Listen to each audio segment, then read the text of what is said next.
Hey everybody, how y'all doing? Just had to open up the garage door. It got smoky in here on me. Oh, I left the light on out there.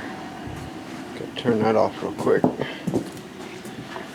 I've been trying to play catch up here. Just got back started on this thing. And got the pulley off, got the spacer plate off. It's just a regular flywheel, so that's awesome. All the bolts broke, so I got them out. Threads in the flywheel are fine. But I figured, well, this thing's been sitting in my garage a few days. I'm going to get it running, so charge the battery up in my solar panels out there, and well, it wants me to give it gas.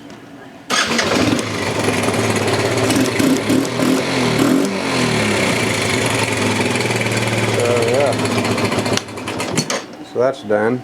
Got to put the seat back on it and hook the lights back up and air up all the tires, and probably give it a tune up. And done.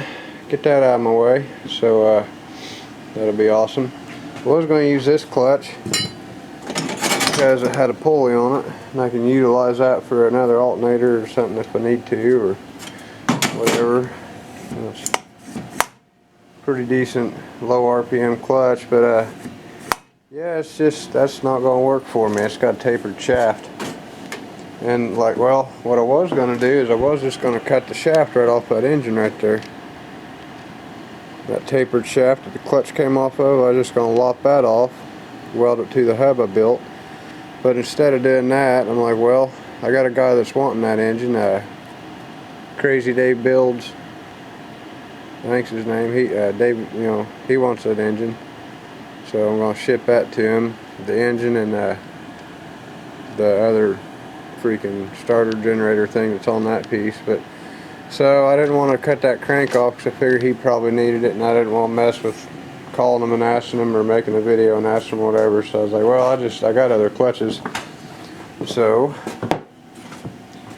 I'm going to use this clutch, which takes the same belt that came off my Cushman, that came off a Briggs engine. So I'm sure that'll work just fine for me. And the thing I like about this, it's got a bronze bushing in the middle that spins freely on the shaft. That way, sitting there idling ain't gonna hurt nothing. This one here does not. This one here is just a steel sleeve that goes all the way up to, well, all the way up to right here. So that doesn't turn or have a bearing surface, so that'd just be sitting there chewing up against my belt the whole time, as with this won't. So I'd like this clutch better anyway. All I had to do is figure out how to get the stock pulley and the flywheel and somehow make a 1-inch shaft for it. So there that is. So that'll work just fine. That and the spacer plates around here somewhere. That was a pain in the butt. I don't even know where the hell it's at. I just had it. Oh, it's sitting where the clutch is. Spacer plate was ugly. I don't even want to show you that, but there's a spacer plate for it. It's that thick. I'm embarrassed to show you the hole in the middle of it. But anyway, that spacer plate mounts up to the flywheel. It's got this pretty little thing right there that keeps it centered. Goes on there. As you can see, I had to cut out a hole for that shaft. And I was worried about this not being thick enough, but really that's 1/4 inch thick between the two pieces. 1/4 inch thick. It's welded on both sides, and what else? Oh, and it's going to be bolted up against that plate real tight with just a hole big enough for that. I cut the hole in the plate and it was big enough. And then I didn't account for the weld bead. The weld bead kind of made the hole bigger, so I was like, shoot, I'm going to have to figure out how to make that bigger without a hole saw, because I didn't have a hole saw any bigger than the hole I cut. I cut this crankshaft off of this V-twin out here. It's grenaded.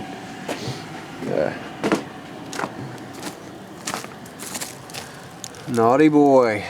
Cut that off with a grinding wheel actually, and it did a really good job. But yeah, So now I got something to mount a freaking clutch on. It's got a bolt hole in it with some threads. So as soon as I get that, I mean, it's the engine's out, it's ready to come out. It's sitting there. Like I can, well, I mean, I could pick it up. I had, like, you know, if I didn't want to break a testicle. Thing's kind of heavy, but yeah, I gotta get the golf cart directly over that. Well, first I gotta get it out of the way, then I gotta winch this motor in the air, then I gotta get the golf cart right underneath of where the motor's sitting. And then I gotta mount this shit to it, mount the clutch to it, bolt it all up.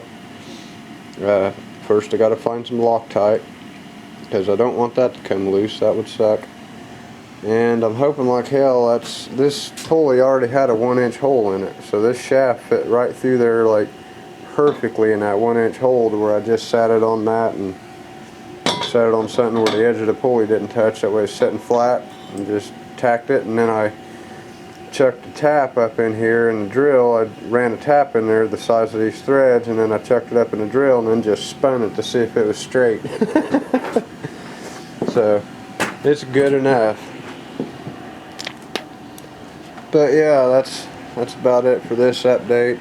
Like I said, it's just kind of short update on what I've been doing here. Been working a lot, so I ain't had a chance to do much, but that's a big accomplishment. That saves me like 60 bucks. So I was going to buy one of them pieces, but the problem is, you buy one of them pieces, you can't use the pulley too. And well, for one, it'd be a clearance issue. Like, it would be make the motor too wide. For two, you know, you wouldn't be able to bolt everything up. You'd have to get longer bolts, and like I said, it would have the clutch into that swing arm over there. So I was looking at the hubs and stuff, but it ain't gonna work for me, because hell, they're like as thick as that damn spacer plate. So yeah, that should be good enough. If it ain't, I got like more metal and a welder and a grinder, and I got lots of freaking cutoff wheels. So pretty much right now, I can build whatever the hell I want to. So I got a lot of cutoff wheels, and I got a welder, and I got the squirt gun welder down there with a full spool of wire in it. So what I usually do is I'll tack shit together with that one down there, then I'll weld it up real nice with that one right there, because it does a good job. But yeah, it's a slow process. It's going to take a minute, but it's getting there. Like right now, I can, you know, if that engine was out of this frame, I could bolt the flywheel up, bolt the spacer plate up, mount this clutch on there, you know. It'd come together pretty quick. All I'd have to do is really figure out motor mounts, how to get the clutch lined up, motor mounts, everything, belt tension just right, mount the engine, then start on the wiring and the hoses, and figure out where the hell I'm going to put a radiator and a heater core. But that's like easy stuff. I'll figure that out later. The main thing is just I want to get this engine in there, and I want it welded in there. And I would really like for it to be bolted in and welded. That way I could unbolt it and take it out if I wanted to or had to for some reason. So yeah, this has turned into a hell of a project. But stay tuned, I'll keep you updated. Take her easy.